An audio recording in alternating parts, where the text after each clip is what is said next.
Magandang araw po, gising Maharlikans, fellow One Dakila, and KDP, also CDC-PH, etc.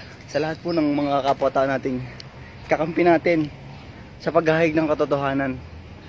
Sa lahat po ng kapwa-tao natin patungkol po sa worldwide medical fraud po na ito, itong deception ng Diablo at ng kanyang mga anghel sa buong mundo. At ito nga pong depopulation through mass toxic vaccinations, yung Vax 666 po, and yung Mark of the Beast System 666 to be able to buy or sell na nandito na nga po. Andito po kami ngayon sa 5. Kasi dito po nakadetain sila Captain Rival, sila Al Santillan. Awat tulong po ng Diyos ito, naghihintay po. Nagwo-workout. Please read my shirt. COVID scam, a worldwide medical fraud. Never accept any vaccines. Inform others. Workout po. Yeah.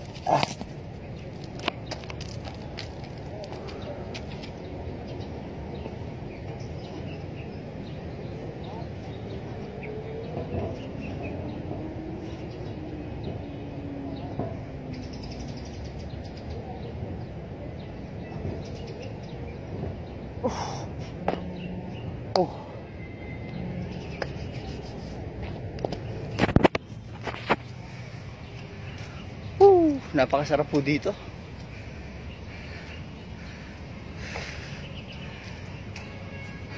I don't know what to say.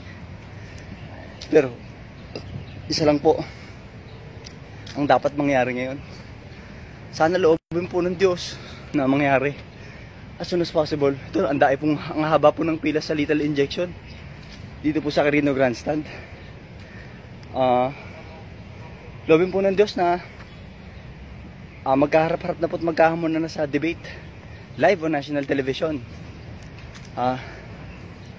Patunayan po ng Department of Health Philippines at ng World Health Organization Philippines at ng lahat po ng kasama po sa pagpupush ng pakulam na yan, yung scientific existence ng coronavirus na imposible po nilang mapatunayan using scientific experimentations and even medical and scientific documentations. Wala po silang proof of scientific existence ano po yung dinidetect nila sa PCR test? At yung PCR test, binawi na po yan ng CDC sa US.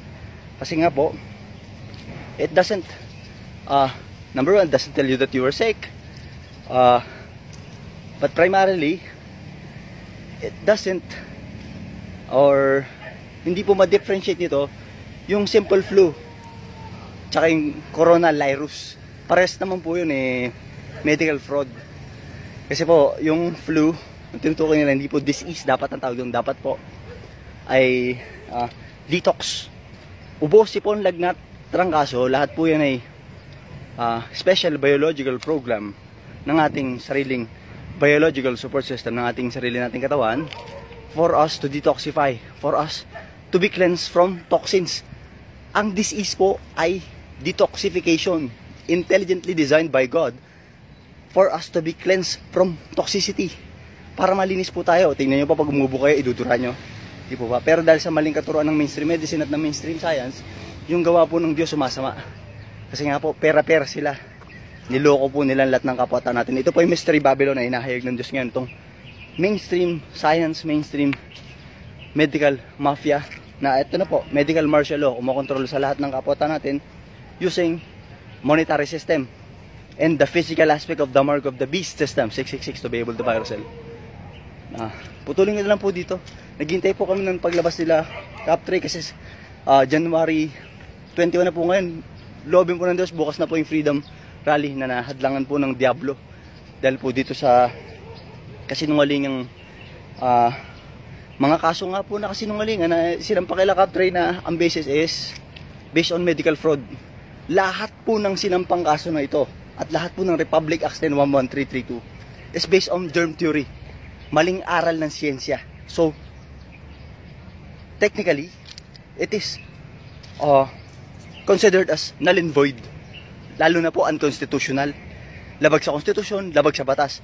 Yung pinapatupad po nilang illegal at criminal na no vaccine, no ride policy. Direct violation po yan ng Republic Act 11525. Gets nyo po? At ang pagpapatupad po niyan ay criminal dahil po sa kadahilan ng pamba-blackmail po yan lalabas sa mga hindi nagpapakulam para mapilitan po sila. Blackmailing. Lalo na po ang dami nang namatay sa bakulam at alam nyo sa sarili ninyo. At hawak ko po ang evidences. Hinahamon ko po ang sino pa man pong makapagpapamali sa sinasabi ko.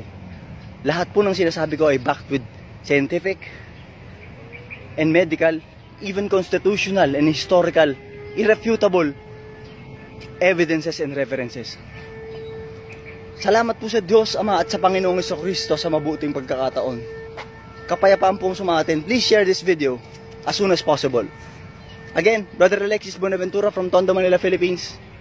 It is now January 21, 2022. Tuloy po ang scamdemic, plandemic, global depopulation, and the mark of the beast, System 666, nila Bill Gates and Company. To God be the glory. Bye-bye.